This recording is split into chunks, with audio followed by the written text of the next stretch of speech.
সেই ব্যর্থ দুর্নীতিবাদ বিএনপিকে বাংলাদেশের রাষ্ট্র ক্ষমতায় আর দেখতে চায় না। বিএনপি বাংলাদেশকে কি দিয়েছিল? বিএনপি বাংলাদেশকে 4 বার দুর্নীতিতে চ্যাম্পিয়ন করেছিল। বিএনপি বাংলাদেশকে কি করেছিল? বিএনপি তখন খাম্বা দুর্নীতি করেছিল। বিএনপি তখন হাওয়া ভবন প্রতিষ্ঠা করে দেশের টাকা বিদেশে পাচার করেছিল। বিএনপির আমলে কি করেছিল? বাংলা ভাই আব্দুর রহমানের মাধ্যমে বাংলাদেশে পরিকল্পিতভাবে জঙ্গিবাদের উত্থান হয়েছিল। যে বিএনপি 2001 থেকে নিয়ে 2005 পর্যন্ত বাংলাদেশকে দুর্নীতিতে চ্যাম্পিয়ন করেছিল, বাংলাদেশকে খুনের রাষ্ট্রে পরিণত করেছিল, বাংলাদেশকে ব্যর্থ রাষ্ট্রে পরিণত করেছিল। বিএনপি কারা? এই বিএনপিকে আগে বারবার আমরা রাষ্ট্র পরিচালনায় দেখেছি। 1991 থেকে 1996 সাল পর্যন্ত বাংলাদেশের রাষ্ট্র ক্ষমতায় ছিল বিএনপি। আজকে আমাদের যারা জেনজি এখানে আছেন, এই জেনজি আমরা যারা আছি 91 থেকে 96, ওই শাসনের কথা আমাদের এতটা মনে নেই। কিন্তু বিএনপির 2001 থেকে নিয়ে 2006 পর্যন্ত বাংলাদেশের রাষ্ট্র ক্ষমতায় আবার বিএনপি ছিল। সেই বিএনপিকে 2001 থেকে 2006 পর্যন্ত আমরা ভালোভাবে দেখেছিলাম। 2001 থেকে 2006 পর্যন্ত বিএনপি বাংলাদেশকে কি দিয়েছিল? বিএনপি বাংলাদেশকে 4 বার দুর্নীতিতে চ্যাম্পিয়ন করেছিল। বিএনপি বাংলাদেশকে কি করেছিল? বিএনপি তখন খাম্বা দুর্নীতি করেছিল। বিএনপি তখন হাওয়া ভবন প্রতিষ্ঠা করে দেশের টাকা বিদেশে পাচার করেছিল। বিএনপির আমলে কি করেছিল? বাংলা ভাই আব্দুর রহমানের মাধ্যমে বাংলাদেশে পরিকল্পিতভাবে জঙ্গিবাদের উত্থান হয়েছিল।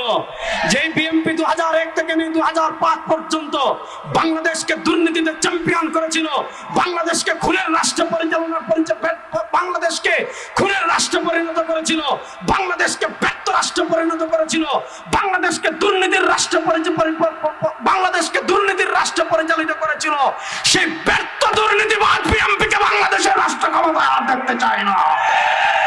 আপনারা জানেন বিএনপি 2001 থেকে 2006 পর্যন্ত বাংলাদেশের রাষ্ট্র ক্ষমতায় ছিল। তখন এখন যারা নির্বাচনে আছেন, একটি বড় দল জামাত 2001 থেকে নিয়ে 2006 পর্যন্ত বিএনপির সাথে ক্ষমতার হালুয়া রুটি খেয়েছিল জামাত। সুতরাং 2001 থেকে নিয়ে 2005 পর্যন্ত বাংলাদেশে যত দুর্নীতি হয়েছে, বাংলাদেশে যত খুন হয়েছে, বাংলাদেশে যত চাঁদাবাজি হয়েছে, এগুলার দায় যেমন বিএনপির আছে, এগুলার দায় তেমন জামাতের গায়েও আছে। এবার আসেন, কোন পুকুর যদি পানি একদম নোংরা হয়ে যায়, এই পুরা পুকুরের পানি যদি নোংরা হয়ে যায়, আপনার জামা যতই সাদা হোক, সেই নোংরা পুকুরে যদি আপনি নামেন, আপনার কাপড় কিন্তু নাপাক হয়ে যাবে। কোন পাত্র যদি পায়খানায় ভরা থাকে, কোন পাত্র যদি নাপাকে ভরা থাকে, আপনি দুনিয়ার সবচেয়ে পবিত্র পানি যদি জমজম পানিও সেই পাত্রে নিক্ষেপ করেন, সেই জমজম পানিও নাপাক হয়ে যাবে।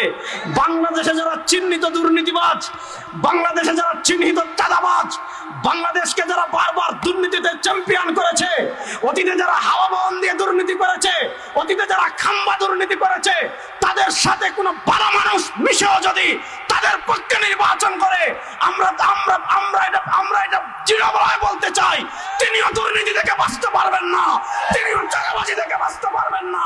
তাকে ব্যবহার করে চাঁদাবাজরা চাঁদাবাজি করবে, দুর্নীতিবাজরা দুর্নীতির মহড়া ঘটাবে। কারণ সব যদি খারাপ হয়, আপনি একা ভালো হয়ে কিছুই করতে পারবেন না। সুতরাং সেই দুর্নীতিবাজকে আপনারা আবার ক্ষমতায় দেখতে চান?